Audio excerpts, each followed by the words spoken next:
Olá, tudo bem? Meu nome é Maria Dirce Barcelos, estamos aqui para mais um podcast e hoje nós vamos falar do Outubro Rosa. E eu quero falar sobre o que antes era teoria para mim, eu passei a vivenciar. Eu fui surpreendida por uma notícia assim. Então, vamos lá? Aí você vai direto. Em 2019, eu fui surpreendida por uma notícia. Eu estava no meu vivenciar normal, indo para as escolas, eu professora, e eu não esperava, né, uma dor que me deu no peito. Quando eu digo no peito, não no peito em si, mas no tórax, né? E eu tinha comido uns frutos do mar e isso denunciou, né? Depois que eu fiquei sabendo que os frutos do mar denunciam algo que está errado no nosso corpo. E comecei a fazer uns exames e fui surpreendida com uma notícia que me tirou o chão por alguns dias, né? Eu estava com câncer de mama invasivo, né? E comecei uma série de exames mais... blá, blá, blá, blá. Eu comecei uma série de exames mais específicos e aí eu tinha percebido que o meu seio ele estava um pouco diferente, mas na correria do dia a dia eu não parei para me cuidar, para ouvir o que o meu corpo estava falando, porque o nosso corpo ele fala, né? E nós sentimos que tem algo diferente, mas a correria do dia a dia, ela, nós muitas vezes nós nos perdemos na correria do dia a dia. Nós não ouvimos o que o nosso corpo fala para nós. E isso nós temos que ter muito cuidado, porque quando o resultado dos exames chegaram para mim, foi muito pior do que eu esperava. Eu já tinha perdido a mama direita e eu estava ainda com suspeita de metástase. Então, para a pessoa que tinha feito um planejamento de janeiro até dezembro na escola, dando aula para as crianças, com os projetos já iniciados, no mês de maio para junho, eu tive essa notícia e em julho, logo no início, 1º de julho, eu comecei a quimioterapia. E isso para mim foi um choque muito grande, porque eu não esperava. E aí houve uma mudança radical, né? O que realmente importava? Era só o trabalhar? O que eu não fiz por mim mesma?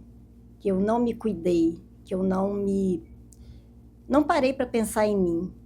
E aí vieram os questionamentos. Eu, como cristã, de como assim? Com um filho curado de câncer, eu tenho um filho, o nome dele é Lázaro, que foi curado de câncer, ainda quando criança. E como assim que você faz parte da intercessão e está tão adoecida, né, a ponto de ser desenganada? Só que aí veio um questionamento de mim para mim mesma. Mas eu não cuidei de mim. Então, qual a responsabilidade que nos cabe? Cuidar, né? Ame ao próximo como a ti mesmo. E eu não estava me amando o suficiente para me cuidar. Então, há histórias que nos escolhem, né? Há histórias que são lidas e outras que são vivenciadas.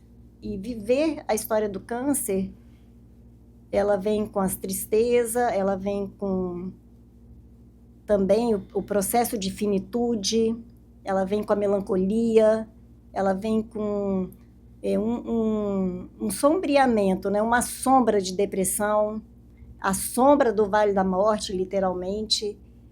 E ali é o momento da escolha. O que fazer com tudo isso? O que fazer quando você tem um diagnóstico em mãos e você vai... qual vai ser a sua reação? Porque o que vem para nós, quando nos alcança, o que importa não é o que veio, é como que nós vamos reagir a isso. E nos primeiros 15 dias, para mim, foi um entrar na caverna, foi um silenciamento, um silenciar meu com todas as pessoas. Eu precisava pensar. Então, depois de muitos anos na correria, dando aula em faculdade, estudando muito e trabalhando com as crianças, e muitas vezes trabalhando 2, 3 horários, eu parei para pensar. O meu corpo exigiu que eu parasse para pensar, né? O que eu estava fazendo com aquilo que Deus tinha me dado um corpo saudável, e eu nunca tinha parado para me cuidar, para fazer uma mamografia. Eu estava com 55 anos, então isso foi em 2019, quando eu fui surpreendida por essa notícia, e aí começa um processo lento, um processo difícil, porque vem o tratamento da quimioterapia, da radioterapia, a cirurgia.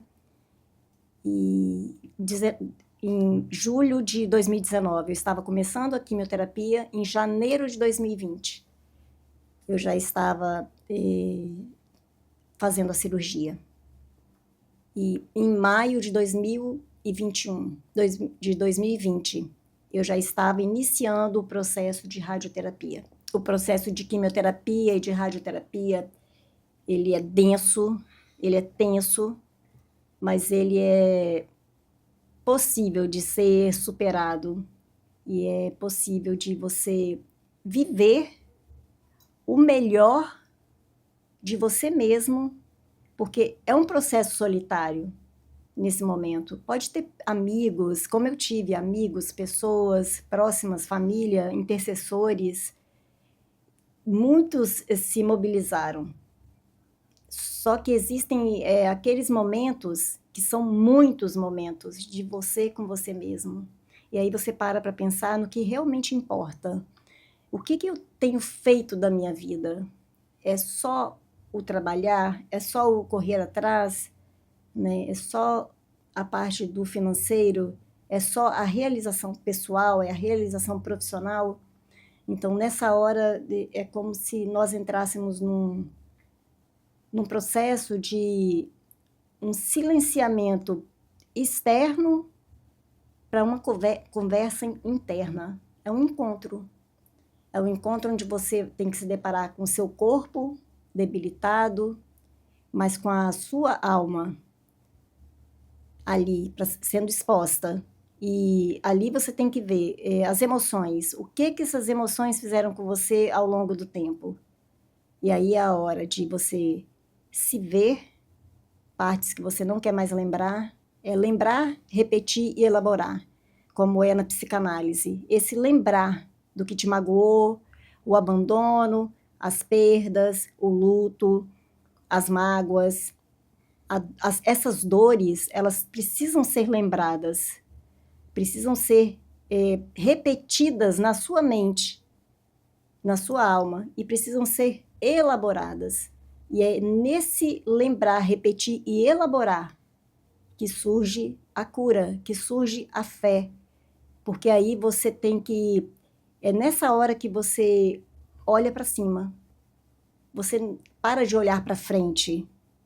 É um olhar para trás. O que eu fiz até agora da minha vida? O que eu me permiti? Quais foram os limites que eu permiti que outros ultrapassassem e me alcançassem, me magoassem?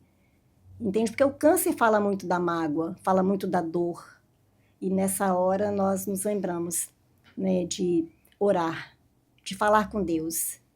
E o meu tempo acabou? É só isso? É só até aqui? Então deixa eu viver esse pouco tempo que resta da melhor forma possível. Então, em toda a minha quimioterapia e radioterapia, eu sempre fiz as orações e me arrumava o máximo possível.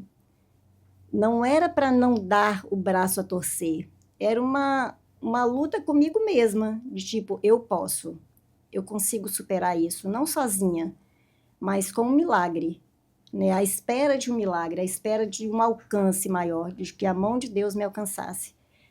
E foi assim que todo esse processo de 5 anos, nós estamos em 2025, de 5 para 6 anos, que literalmente eu tive vários reencontros, né, com Jesus, com o Espírito Santo, com Deus, que me deram força, além das pessoas que intercediam. Existe uma transição de e um mix mesmo de sentimentos. É como se fosse uma avalanche de emoções contraditórias, né? Eu posso vencer, eu vou vencer. Havia dias que eu acordava assim, não, isso não vai me alcançar, só que eu já tinha sido alcançada, né? Isso não vai me atingir, só que eu já tinha sido atingida. Então, o diagnóstico, eles estavam ali, né? Do tipo de câncer, o tipo de invasivo que ele era. Então, esse mix de emoções, de você chegar num local para fazer o tratamento e ter várias pessoas com histórias negativas, a maioria das pessoas ficam cabisbaixas, ficam tristes, e eu sempre chegava sorrindo, né? Mesmo que por dentro eu estivesse destruída emocionalmente, vontade de chorar, vontade de sair correndo. É como se a gente corresse atrás da vida. É como se a vida estivesse correndo na nossa frente e a gente quisesse alcançar esse pouco mais de vida. E esse mix de sentimentos, de emoções, elas nos paralisa, muitas vezes nos faz com que a gente pare e pense. Agora é como se o nosso corpo falasse: agora é hora de nós conversarmos. Pare e me escute. E quantas vezes nós não paramos no nosso dia a dia para parar e escutar? Mas não é um escutar assim, aham, tá bom, igual muitos de nós falam um com o outro, mas é um parar para se ouvir. Ouvir o que seu corpo está falando para você hoje. Qual é o sentimento que te rege? A partir do momento que você acorda, você já acorda chateado? Você para pensar que você é um privilegiado por acordar de manhã e você está perfeito? E você ter toda a sua dentição, porque tudo isso conta na hora do câncer. A radioterapia, ela vem nos nossos ossos, ela faz com que doa quem tem implante, o implante dentário, ela é meio que uma pulverização. Então, é um processo dolorido, é um processo doloroso. Só que a partir do momento que você se encontra com você mesmo e você reage a isso, a maneira como você reage a isso, é isso que vai ditar os seus dias que estão por vir. Então, pare, eu quero que hoje você pare para refletir. O que você tem feito com a sua vida? A que você tem dedicado o seu tempo? O tempo não volta, né? O tempo é o bem mais precioso que nós temos. Porque o tempo, ele não tem como você parar e falar bem assim, só um minutinho, tempo, que eu tenho que fazer isso daqui e depois você volta. O tempo, ele é ali, é o tempo todo, o tempo está ali, né? É tempo, tempo, tempo. É o que nós fazemos com o nosso tempo? Quais são as suas prioridades? Quais são as minhas prioridades? Então, nessa hora, a nossa prioridade é viver. Eu preciso viver. Eu tenho que sobreviver. Mas como que eu vou sobreviver a tudo isso? É só a sobrevivência? Não. É um viver com profundidade, é um viver pleno, é um viver com plenitude, é um viver alegre, é um acordar, mesmo que você esteja cheio de problemas, os problemas se resolvem. Parar, pensar, planejar. E quando eu tive essa notícia impactante do câncer, todos os projetos que eu tinha feito, é como se eles tivessem perdido todo aquele valor que eu tinha colocado no mais alto nível. E eu parei para ver o que realmente importava. O que eu estava deixando para minha família, para os meus filhos, meus netos, para os meus amigos, para todos aqueles que passaram pela minha vida. Qual o legado que eu estava deixando? Eu era só mais uma pessoa que tinha passado por um tempo. Então, nessa hora, nós pensamos, o que eu estou deixando? Não como uma herança, porque a herança pode se gastar, pode se perder, mas o legado. Então, qual é o seu legado? O que você deixa para a história? O que você deixa de melhor, o melhor de você mesmo? Então, é transformar tudo isso numa plenitude de vida, transformar isso numa força plena, numa alegria de viver. Não aquela alegria eufórica, aquela euforia que dá e passa, mas é uma alegria com maturidade. Eu, conhecedora já da psicanálise, há muitos anos. Eu tinha 15 anos na época de formada na psicanálise, né? Hoje eu estou com 21 anos de formada em psicanálise. Com essa leitura toda do Freud, tudo isso é como se, ao mesmo tempo, tipo assim, o que eu faço com todo esse conhecimento, né, interiorizado em mim mesma? Mas também isso me trouxe uma força de eu reestruturar o meu ego, as minhas emoções, uma força e um conhecimento de eu ressignificar aquela dor. O que eu faço com essa dor? O que eu faço com essa sensação de perda, com essa sensação de luto, com essa sensação de que tudo pode acabar a qualquer momento? Esse processo de finitude que as pessoas que passam pelo processo do luto, pelo processo do câncer, um sentimento de que tudo pode se acabar a qualquer momento, esse sentimento de finitude, ele nos leva a um amadurecimento do que realmente importa. E a psicanálise, nessa hora, ela entra como uma base muito forte, de um suporte, de como que eu ressignifico a minha história. E nisso tudo surge os momentos de elaboração, de escrita, de onde você coloca os seus sonhos, a chance que te é dada novamente, o que você vai fazer com essa chance, e você começa um processo de filtrar. Esse filtrar é tudo. Começa um processo de mudança de hábitos fisicamente falando, mudança de hábito alimentar, né, principalmente açúcar, gordura, coisas que podem te dar uma alergia e fazer mal, porque o açúcar triplica a célula cancerígena. E o que você pode fazer nessa mudança de hábito, com quem que você está sentando e se alimentando, com quem você está se aliançando. Quando nós nos sentamos com alguém para tomar um café, para fazer um lanche, para almoçar, nós estamos fazendo alianças, né? Aliança de amizade.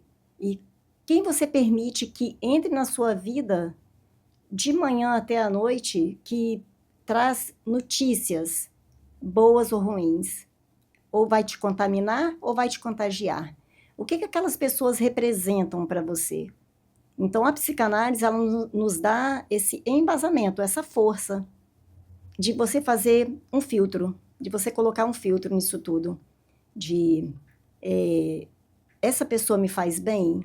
Vale a pena continuar com a amizade que ofende, essa amizade que me suga fisicamente, espiritualmente, uma amizade que rouba o tempo, porque existem os roubadores de tempo. E agora, lembre-se, se você está passando por um processo de adoecimento e no processo de tratamento, o seu tempo é preciosíssimo. Então, cuide do seu tempo. Não permita que pessoas venham e roubem o seu tempo. Outra coisa é a alegria. Existem os roubadores de alegria. Tiveram pessoas que foram na minha porta, outras que ligavam. Você soube de fulano? Fulano morreu de câncer. E eu em pleno tratamento. E aquilo eu falava o seguinte: poxa, que pena que fulano morreu. Olha, mas é o mesmo tipo de câncer que você tem. Eu falava assim, mas são histórias diferentes. E para cada um Deus tem um propósito, para cada um Deus tem um plano. Então, a minha vida não é a sua vida. A sua vida, né? Salmo 139 fala, né, que os nossos dias, eles são contados pelo Senhor. Desde o ventre da nossa mãe, o livro de Jeremias também fala isso. E quando nós nos damos conta disso, nós pensamos assim, a minha história, ela é única, ela é insubstituível. Nós somos insubstituíveis, mesmo que outra pessoa ocupe o nosso lugar. Então, quando eu recebia uma notícia triste, eu ficava triste pela pessoa, mas eu não recebia aquilo para mim. E esses roubadores de alegria, eu fui tirando da minha vida. Eu fui fazendo uma limpa mesmo nas amizades, né? Amizades que eu percebi que pessoas que não pareciam tão amigas se aproximaram mais e outras que não me abraçavam, porque o câncer de mama é como se fosse pegar. Então, muitas pessoas se afastaram. Muitos amigos, pessoas já antigas na minha vida, elas se afastaram. Hoje, o que eu recomendo, depois de eu ter vivido tudo isso, eu recomendo que você busque ajuda. Se você não tem amigos que te ouçam, pessoas que te entendam, busque uma ajuda, mas uma ajuda terapêutica de um profissional. Né? Hoje eu voltei a trabalhar depois disso tudo, eu voltei a atender como psicanalista infantil e clínica, com terapia de casais. Isso tem me feito um bem enorme, porque mesmo que gere um cansaço, o nosso corpo não é mais o mesmo, né? Mas você pode ter uma vida normal, dentro das suas limitações. Então, as minhas limitações, eu tenho que me alimentar na hora certa, coisa que eu não fazia, e às vezes ainda eu sou um pouco relapsa. Nós temos que manter a nossa saúde mental, a nossa saúde emocional. Então, com quem você está compartilhando a sua dor? Com quem você está compartilhando a sua história? Isso faz total diferença no tratamento. No tratamento, quando você descobre que está nesse processo de adoecimento. E eu quero te trazer uma palavra de esperança. Né? Há tempo para todas as coisas, debaixo do céu, debaixo do sol. Então, nós não sabemos quanto tempo temos. Ninguém sabe. E tantas pessoas se foram antes de mim, eu no tratamento, enquanto muitos iam na minha porta para se despedir, literalmente, me dar um abraço de despedida, né, eu tinha plena certeza que eu não ia naquela hora. Quando eu vou, não sei. É Deus quem sabe. Mas eu quero que você pare e pense. Nessa hora, uma ajuda profissional, ela é muito bem-vinda. Procure uma terapia, faça uma terapia, desabafe com quem você vai ter um retorno profissional a ponto de a sua escuta, a sua fala e a sua escuta, porque quando nós falamos, nós nos ouvimos, ela tenha um retorno gratificante, um retorno que realmente importa, para que você entre num processo de cura. Outra coisa que eu quero deixar muito, muito, como uma palavra muito forte, se perdoe. Muitas vezes eu ouvi muito, né? Eu ouvi de pessoas que conviviam comigo, você está colhendo o que você plantou. E você ouvir isso em pleno tratamento de quimioterapia, né? Eu tinha perdido já todo o meu cabelo, nós perdemos o cheiro do corpo, né? A nossa essência, a gente fica muito sensível a tudo isso no tratamento. E você ouvir isso de uma pessoa que conviveu, né? Que convivia junto, e você está colhendo o que você plantou, então você para pensar no seu plantio. O que eu semeei a vida inteira? O que eu plantei? Então, quando nós entramos no processo de perdoar o outro, nós pedimos perdão, mas também nós precisamos nos perdoar. Esse auto-perdão, né? O se perdoar é tão importante ou mais do que você pedir perdão e perdoar o outro. Porque se você se condena, se você se culpa por algo, isso pode ser um agravante no adoecimento. Então, se cuide, se perdoe, se permita chorar, se permita passar por esse momento que não é fácil, mas ele é passível de ser superado com pessoas boas ao seu redor, ou você num processo de solidão, de solitude, uma solidão boa, saudável, uma solitude onde você para pensar, para reaver os seus conceitos, seus valores, o que você quer realmente da vida, o que realmente importa. Eu tive a perda de mama, da minha mama direita, e eu não fiz a reconstrução. E muitas pessoas falam, isso te incomoda? E muitas vezes muitas pessoas falam assim, eu quero conversar com você, eu sinto isso, eu sinto aquilo. E tem dias que eu não quero falar sobre isso. Porque tem dias que eu não me lembro que eu tive o câncer.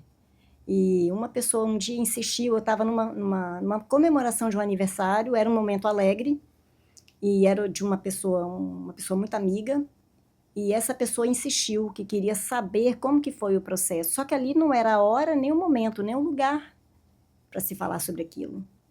E eu falei, eu não sinto nada. o meu corpo não é mais o mesmo. Claro que ele fica mais frágil em alguns aspectos. Só que eu só me lembro, literalmente, tá? De verdade. Eu só me lembro que eu tive o câncer por causa da cicatriz. Só que a cicatriz, ela não dói. A cicatriz é uma memória. Então, eu tenho uma marca no meu corpo. Eu tenho uma cicatriz que ela me lembra que eu estou viva. E essa cicatriz incomoda. Incomoda em alguns aspectos. Eu perdi um pouco o equilíbrio, porque faz falta. E é isso que eu quero falar para você, que chega em frente ao espelho, ou muitas vezes nem chega de frente para o espelho. E seu espelho está te enganando, né? Você que tem a imagem distorcida de você mesmo, que fala, eu detesto o meu corpo, que corpo horrível, né? Eu detesto os meus seios, eu quero isso, eu quero fazer uma plástica, eu quero fazer... Eu não sou contra a cirurgia, eu não sou contra a reconstrução, né? Mas pare e pense, você é saudável? É isso que importa. O valor que você dá a você mesmo. Se cuide. Se você está incomodado com algum aspecto do seu corpo que dê para você mudar, se cuide. Mas não permita que o espelho, ele te roube a alegria. Quero deixar uma mensagem para você que está passando por esse processo. Creia, tenha fé. Acredite em você mesmo, acredite em Deus, independente da sua religião. Nós não estamos aqui falando de religião, né? Eu tive a experiência, né, com Jesus de que ele me curaria. Eu tive essa fé, eu tive essa certeza e tenho, né? E nesse meio tempo, nesse inteirinho, eu produzi um livro, né? E já bem no final do tratamento, já tinha parado os medicamentos, né? Eu produzi a contação de histórias como ferramenta de identificação no processo terapêutico infanto-juvenil. Não é um livro para crianças, é um livro para professores, pedagogos, terapeutas, para quem gosta de contar história. Nisso, eu produzi um livro. E eu quero te falar que a sua história também pode promover cura. E qual é a sua história? Né? E eu me lembrava muito das histórias infantis que eu contei sempre na contação de histórias nos meus cursos, com as crianças. Eu me lembrava da floresta escura, eu me lembrava das noites, eu me lembrava das histórias infantis onde parecia que não tinha solução. E no final tudo mudava. Então a sua história também tem e pode ter um final feliz. Então se cuide, se ouça, pare e se escute. E se você está passando por isso, faça o autoexame.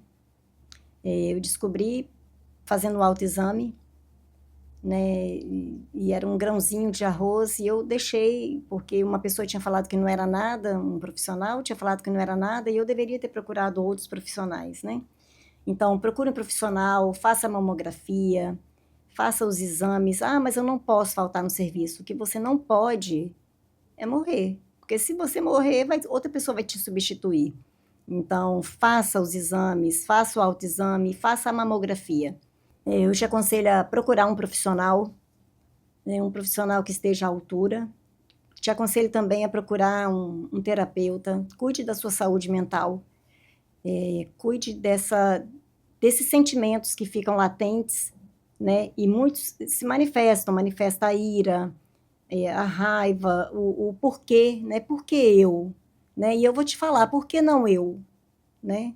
Então, isso nos assalta, né? É uma surpresa, e não é uma surpresa boa quando você tem um diagnóstico. Mas como você vai reagir a tudo isso? Então procure ajuda na sua saúde mental, na sua saúde emocional. O emocional conta muito no tratamento.